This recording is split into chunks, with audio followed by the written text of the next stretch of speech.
Rajarshi Shahu Chhatrapati memorial ट्रस्टच्या वतीनं यंदाचा राजर्षी शाहू पुरस्कार प्रसिद्ध दिग्दर्शक डॉक्टर जब्बार पटेल यांना प्रदान करण्यात आला। सन्मानचिन्ह, मानपत्र आणि 1 लाख रुपये रोख असं या पुरस्काराचं स्वरूप होतं। शाहू स्मारक भवनमध्ये हा पुरस्कार वितरण सोहळा आयोजित करण्यात आला। या सोहळ्याला खासदार शाहू महाराज छत्रपती, पालकमंत्री प्रकाश आंबेडकर, शिवाजी विद्यापीठाचे कुलगुरू डॉक्टर डी.टी. शिर्के, जिल्हाधिकारी अमोल येडगे, पोलीस अधीक्षक योगेश कुमार गुप्ता आणि इतिहास संशोधक डॉक्टर जयसिंगराव पवार यांची प्रमुख उपस्थिती होती। यावेळी बोलताना डॉक्टर जब्बार पटेल यांनी राजर्षी शाहूंनी केलेल्या कार्याच्या खुणा करवीर नगरीत पावलोपावली असल्याचं सांगितलं। भारतरत्न डॉक्टर बाबासाहेब आंबेडकर हे जरी संविधानाचे शिल्पकार असले तरी संविधानानं दिलेला समतेचा विचार हा राजर्षी शाहूंनी त्यापूर्वीच दिला होता। छत्रपती शाहू महाराजांनी कोल्हापूरसाठी जे काही दिलंय ते इथला माणूस कधीही विसरणार नाही असं प्रतिपादन डॉक्टर जब्बार पटेल यांनी केलं। कोल्हापुरात जन्मलो वाढलो असं नाही, तरीही तुम्हाला मी सांगतो इथला कुठलाही माणूस शाहू महाराजांचं जे काही देणं आहे कोल्हापूरला तो विसरू शकत नाही।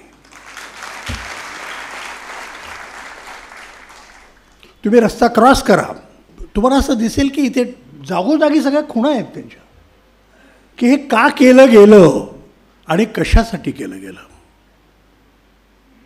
महाराजांच्या नंतर लोकशाही आली। लोकशाहीमध्ये संविधान आलं। संविधान करत असताना डॉक्टर आंबेडकरांनी या देशाला भरपूर काहीतरी असं दिलं आहे। विचार स्वातंत्र्य, लेखन स्वातंत्र्य, आचार स्वातंत्र्य सगळं ते दिलं। आणि आपण जरी अमोल आत्ता बोलले, पण ते संविधानाचा सगळा हा आपण जर आराखडा पाहिला असं लक्षात येतं की शाहू महाराजांचे विचार किती आहेत त्याच्यामध्ये। मुख्य म्हणजे समता हा विचार संविधानामधला आलेला, सगळे पाळतात असं नाही, पण तो विचार हा बाबासाहेबांनी दिलेला हा शाहू महाराजांचा फार मोठा भाग आहे। पालकमंत्री प्रकाश आंबेडकर यांनी समाजातील प्रत्येक घटकासाठी अस्वस्थ असणारा आणि प्रत्येक घटकासाठी झोकून देऊन काम करणारा राजा म्हणून शाहूंची ओळख असल्याचं सांगितलं। शाहूंच्या कामाचा, कार्याचा आणि विचारांचा जागर आम्ही बघतोय आणि तो जागर भविष्यात सुद्धा असाच व्हावा यासाठी आजच्या पुरस्काराचं सुद्धा अनन्यसाधारण महत्त्व आहे। आपण मगापासून सांगत होता ते सगळं बघितल्यानंतर निश्चितपणानं 2 गोष्टींसाठी मात्र माझ्यासारख्या कार्यकर्त्याला बोलावंसं वाटतं। राज्यकर्ता त्या काळातले ते तर राजे होते, राजेशाही, रॉयल फॅमिली, ह्या सगळ्या गोष्टींबद्दलच्या अनेक दंतकथा आम्ही ऐकल्यात। त्या इतका आहेत की अकबर आणि बिरबलाच्या निमित्तानं बिरबल सांगायचा त्या पद्धतीनं वागणारा अकबरसुद्धा आम्ही बघितला आहे। त्या सगळ्या अकबर बिरबलाच्या कथेमध्ये आमचे शाहू महाराज बघितल्यानंतर आजच्या लोकशाहीमध्ये सुद्धा शाहू महाराज पाहिजे होते। समाजातल्या प्रत्येक कानाकोपऱ्यातल्या माणसासाठी अस्वस्थ होणारा, प्रत्येक गोष्टीसाठी झोकून देऊन काम करणारा।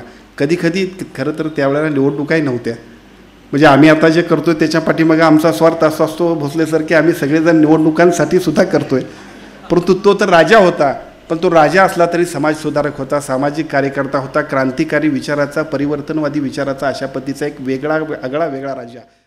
खासदार शाहू महाराज छत्रपती यांनी आपलं मनोगत व्यक्त करताना राजर्षी शाहूंच्या प्रेरणेतूनच डॉक्टर जब्बार पटेल यांनी चित्रपट आणि नाटकांमधून समाजाला वेगळी दिशा देण्याचा आणि शाहूंच्या समतेचा विचार रुजवण्याचं काम केल्याचं सांगितलं। यावेळी शाहू मेमोरियल ट्रस्टचे अध्यक्ष जिल्हाधिकारी अमोल येडगे, डॉक्टर अशोक चौसाळकर, ट्रस्टच्या सचिव मोहिनी चव्हाण यांनी देखील मनोगत व्यक्त केलं। या कार्यक्रमाला जिल्हा परिषदेचे मुख्य कार्यकारी अधिकारी कार्तिकेयन एस, पोलीस अधीक्षक योगेश कुमार गुप्ता यांच्यासह विविध क्षेत्रातील मान्यवर मोठ्या संख्येनं उपस्थित होते।